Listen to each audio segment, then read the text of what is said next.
What's good, YouTube? Welcome to the channel. And the Sixers are coming off of two back-to-back losses. One was a blowout, horrible against the Knicks by 30 points. We played disgustingly bad. Embiid didn't look as dominant as he was. I mean, it looks like whenever a team's physical with him, he's scared to get physical. Tobias Harris had a shitter of a game, 5 points, and then tweaks his ankle or whatever. He gets hurt. Just horrible game. Tyrese Maxey didn't. He kind of shies away. When he doesn't make his threes, he's kind of, he loses his confidence, and it's very clear to see that.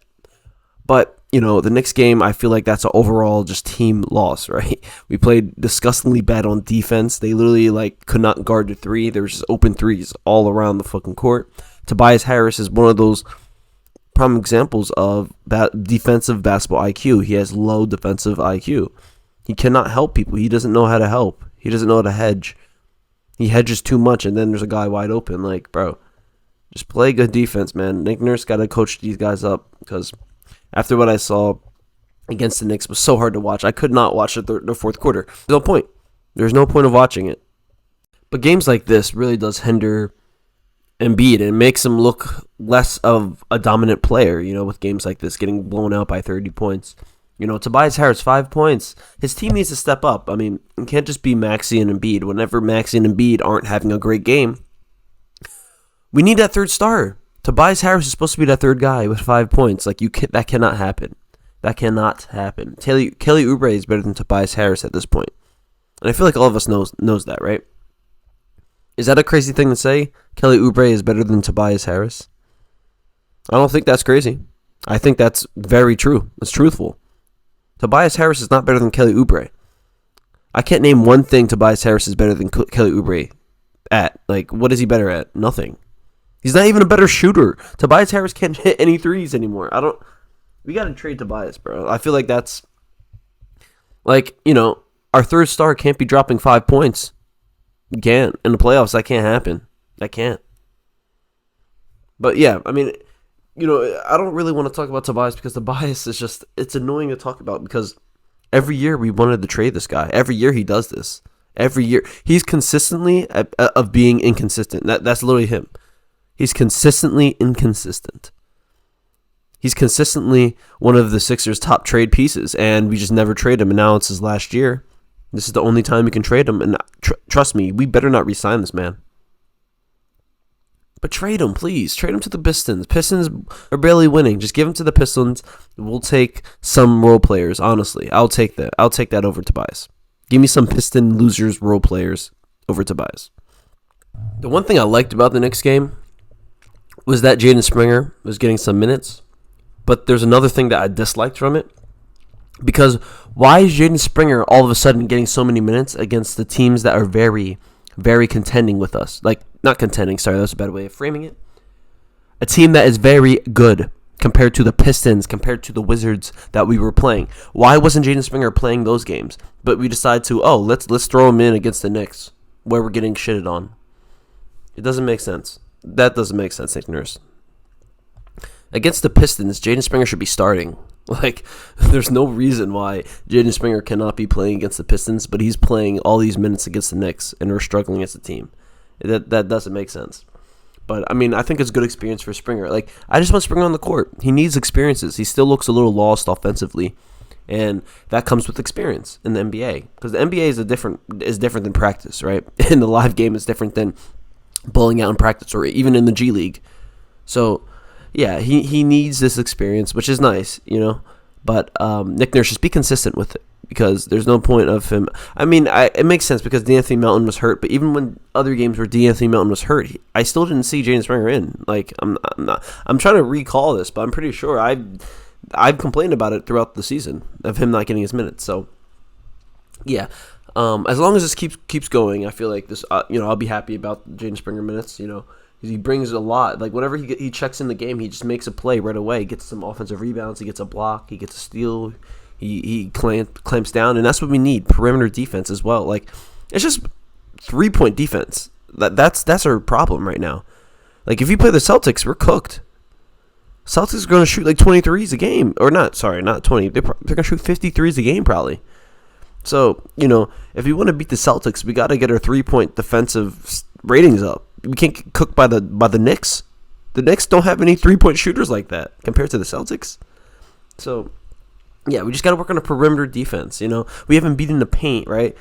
You don't have to worry about the paint. It should be easy guarding the perimeter, right? It should, when you think about it, it should be easy.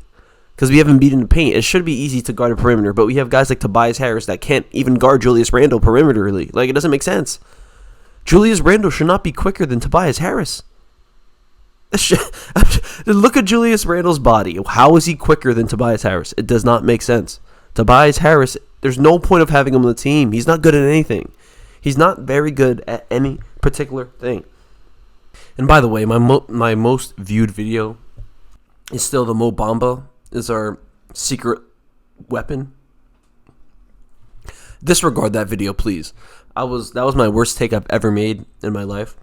Mo Bamba is, I'm not gonna say trash, but he's not good. He's not good. I really had high expectations for him. I thought he was going to be a stretch 5 or stretch 4 that we could put with Embiid, and he's good defensively. But nah, he's not good. He's not great defensively. He's not a great rebounder. He doesn't have great IQ of basketball.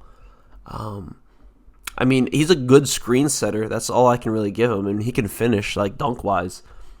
But I don't know. Maybe more minutes, we can see him really thrive. But with the minutes I've seen him play, it's just I don't know. I'm not really sold on him. Nah. So I was wrong with Mo Bamba, and I can admit that. But the take I was right on was Kelly Oubre. Because when we signed Kelly Oubre, I knew he saved our season, and he really did. Imagine a world where we have no Kelly Oubre. Imagine the Sixers with no Kelly Oubre right now. We would be like the 8th seed. We would be where the Knicks are right now. We would. And, that just shows the importance and the value of Kelly Oubre. So that's a guy that we should resign because, he brings so much value to our team. We haven't had a wing like this in years. And actually, I don't even remember a wing like this that, we've ever had, honestly. KJ McDaniels is probably one, but he can't shoot. All he could do is dunk. This guy can honestly do everything. And then Kelly Oubre is really, he's gotten better as a shooter, as a player. He's gotten better just all around. He's making smart plays. And you got to give credit to Nick Nurse on that. And the Sixers teammates, Joel Embiid, Tobias Harris, Tyrese Maxey, because they're really leading that group, right? And anyone who comes in, they feel at home. And that's leadership, right? So, yeah, that's on Embiid and the whole team. And, Kelly Oubre is a guy in the playoffs where I want to see how he plays in the playoffs. If he can drop us a nice 20 point, if he drops 20 points a game in a series, that could happen, right? And that could really save us a series against the Celtics. If Embiid, his numbers are going down by 5 points, in the regular season he's averaging 35, right? If Embiid goes to a 28 per game in the playoffs, Kelly Oubre can put up his points per game from 15 to 20, So there's things like that could happen in a series that could really save a series. And I'm very excited to see what Tyrese Maxey brings into this year's playoffs because I feel like every playoffs I've seen Tyrese Maxey in, it's fun to watch him, but I feel like he does underperform as well because I think during those times, he really did look up to Embiid, really, really looked up to Embiid, and he knew it was Embiid's team. He wasn't that guy yet. He had other people on the team. There was Harden. So he was kind of third option. He wasn't really relied on, so we didn't blame everything on him. But now he's the second option, so I want to see how he can handle that pressure because there's a lot of pressure on Maxey now, so he has to perform. He has to be giving us 25 points per game. He has to be giving us at least 6 assists a game in the playoffs, right? So, I want to see how that pressure can affect him, and it can see. This is what happens in the NBA. Pressure can honestly bury a player or make a player thrive. And I believe Maxey is going to thrive and become a superstar from this playoff series, from this up and coming playoffs. I feel like Maxey is going to turn into a star to a superstar. He's going to be putting up 30 a game, and that's my take on that. And if you messed with this video, drop the like, give me subscribe, and I'll catch you guys. Peace.